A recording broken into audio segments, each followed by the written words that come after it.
Okay, here we go. Germany about to kick off their campaign. Germans, Ashley, always very consistent, especially at the World Cups. But Mexico, their opponents tonight, also very consistent. Between them, these two teams have combined appearances in 35 combined appearances at the World Cup. Yeah, I mean, Mexico are a little bit of a dark horse for me. I don't fancy them too much, but they normally make the knockout stages. Very rare they're not qualified for the knockout stage, so you have to be careful with that. Obviously, South American style, they like to keep the ball. But for me, the Germans, not only are they efficient, they're confident more than anything. They don't talk about anything else but winning. If they don't win this tournament, they will see that as disaster, where other countries, other nations will think, get to the final, and if we win it, good, and we've done well by getting to the final. It's nothing but winning for Germans. And it's all about the team. It's all about the team for Germany. If there's a player who isn't pulling his weight in the team or has attitude problems, he's out. That's what we heard about Leroy Sané when we heard he wasn't picked. Also, the coach Joachim Löw has said Ozil may not start, and a lot of talk that Jogi Löw isn't too happy with the controversy surrounding Mesut Ozil and Gundogan. Yeah, I mean, they have so many different options in different positions. They really overthink everything. They're so efficient. They rely on stats and facts. They don't just go on performances or what people can do. We talk about Sané at Manchester City, had a fantastic season. There's no way in the world that you would think Sané wouldn't be in the squad. But there's something somewhere in that makeup that they choose not to pick him. Whether it's because they want balance elsewhere, whether it's because his stats aren't quite what they want them to be. But they don't mess about the Germans. They are the best for leaving no stone unturned. Yes, another big call we're expecting him to make. This is Manuel Neuer starting in goal, influential position. Hero of the last campaign as well, but has not played too much in the last 7 or 8 months. You start with him because he's one of your influential players, or you go with someone like a Ter Stegen of Barcelona who's played a consistent season.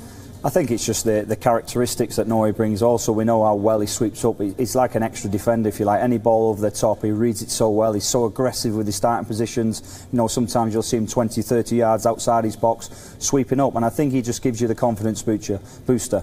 He's got a little bit more stature, and I think if you name him, regardless of whether he's had match fitness, he's played a couple of games in friendlies, he was out with a broken foot. It's not if he's mechanically done something wrong, like he's done a cruise shot and he's coming back from something that's going to restrict him. A broken bone is easily fixed, and obviously he's experienced. Goalkeeping is all about decision making. It's not about match fitness, I would say. It's not about sharpness. They do that anyway. If he's broken his foot, you can guarantee that he's been spending a lot of time on his handling. You can stand still and handle the ball. So he'll be sharp. His experience, like I say, decision making is vital for goalkeepers. Yes, decision making likely good for goalkeepers, but also this German team puts a lot of effort into getting their teams ready. Let's look at what you think would be the likely lineups, and they're going to come up on our screens, and Ashley can perhaps talk about it. This is the world champions. You expect him to go with Neuer, experience back for Kimmich, Hummels, Boateng, Hector, Khedira and Kroos, midfield, Müller, Marco Reus, Julian Draxler and Timo Werner up front. That's what you think they're going to go with. Ashley. So break this down for us. How do you think they're going to set up? Because that front four float a lot. Yeah, he's got a couple of options there. He could go with Ozil where Roos is, and he could play Roos on the left-hand side. I think he might go with Draxler because Draxler done well in the Confederations Cup, and with Sané being out, you would think there's a reason for that. But Ozil can easily come into that middle, regardless of it's basically 2 from 3, Roos, Draxler or Ozil. And what we know is there'll be a lot of interchanging. Werner will lead the line. He's got a lot of pace. He'll look to get down the sides of centre halves. And Müller will be really flexible in this position.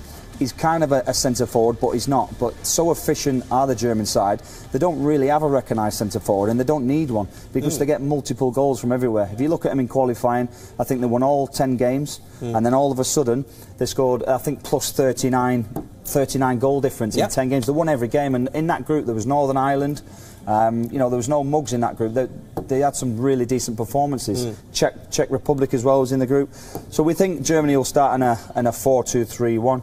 Obviously Mexico, we believe, will be a 4-3-3. It'll be a little bit more situated like that. The Mexicans, obviously Hernandez and Vela will play up front. But it's all about the Germans for me, and it's about how they play. So they'll try and build from the back, they'll try and play football, and what you'll see straight away is the full-backs will both get high and wide. They'll leave the 2 central defenders at the back as they're playing out. The centre halves will split, get nice and wide, and they'll receive the ball. When that happens and the ball comes out from the back, you'll see one midfielder drop in to come and get it, and they like to play through the thirds. And then all of a sudden, when they get the ball forward, it's all about these 4 players. Obviously, these are the ones that are going to get the ball forward. Muller, for me, is the one that's going to get in and make a second centre forward.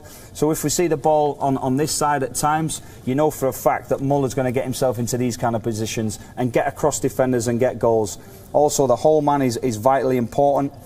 You know, he will link up play at times. He will drop into the forward line, then he'll drop deeper. But it's the rotation. Even if the number 10 player drops into deep positions into midfield, the midfielders will rotate with him. And it's the movement that they get is really, really vital for me. Like I say, Muller will come across the line at times into this kind of position, and it'll be all interchangeable. And the flexibility is the key, but also for me is the main strength of Germany is the turnover of possession. As soon as Germany win the ball back, they'll catch teams expansive and they move the ball so quick through the thirds with choreographed movements. They've worked on the movement plan so well, so if one player drops, one goes in behind. But it's the speed of transition that's Germany's biggest power. Education in coaching tactics from Ashley Westwood. Thank you so much. Let's move on and let's talk about the other big one, because for a lot of neutrals, especially in India, it's all about Brazil, Argentina at the World Cup. Few of us football fans, perhaps someone like me, Italy, Germany, we're a big fan.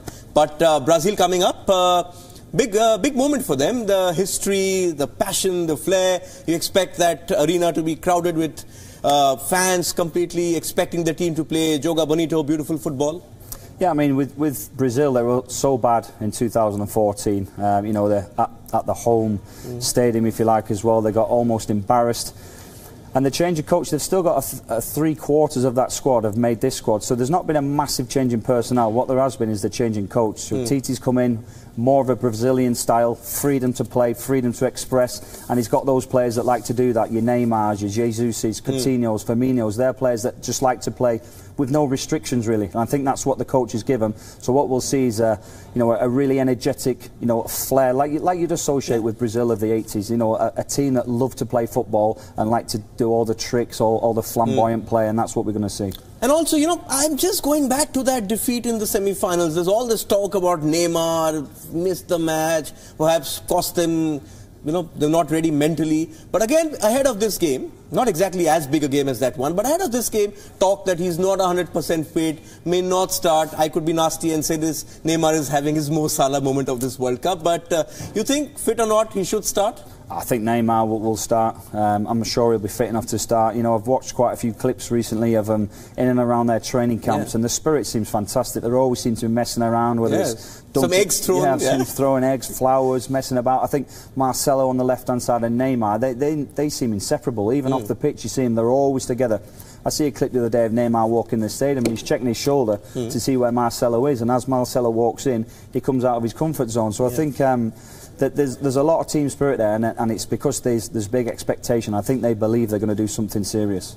Yes, and very interestingly, Switzerland are a team which is much more compact. They've always made it tough for other teams. Do you think they could see what Iceland did last night, nullify the strength of the Brazilians, pack it?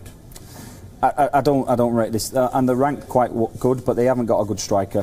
They will try and be compact, but at the end of the day, the individuality that Brazil hold, it doesn't matter if they're compact. You know, where we look at Argentina playing a compact side, they've only really got one player who unlocks the door. With Brazil, they've got 4 or 5, so you can't double up on every player in the attacking. You know, you can put 3 or 4 players around Messi when he gets the ball, but you can't put 3 or 4 around every Brazilian player. So if you lock out Neymar, you know for a fact that Coutinho is going to produce something. If Coutinho doesn't, Jesus will produce something. And they have people like Firmino on the bench as well, so they've got really good attacking flair. Yes, when you have someone like Roberto Firmino on the bench, that just shows how good this Brazilian side is. So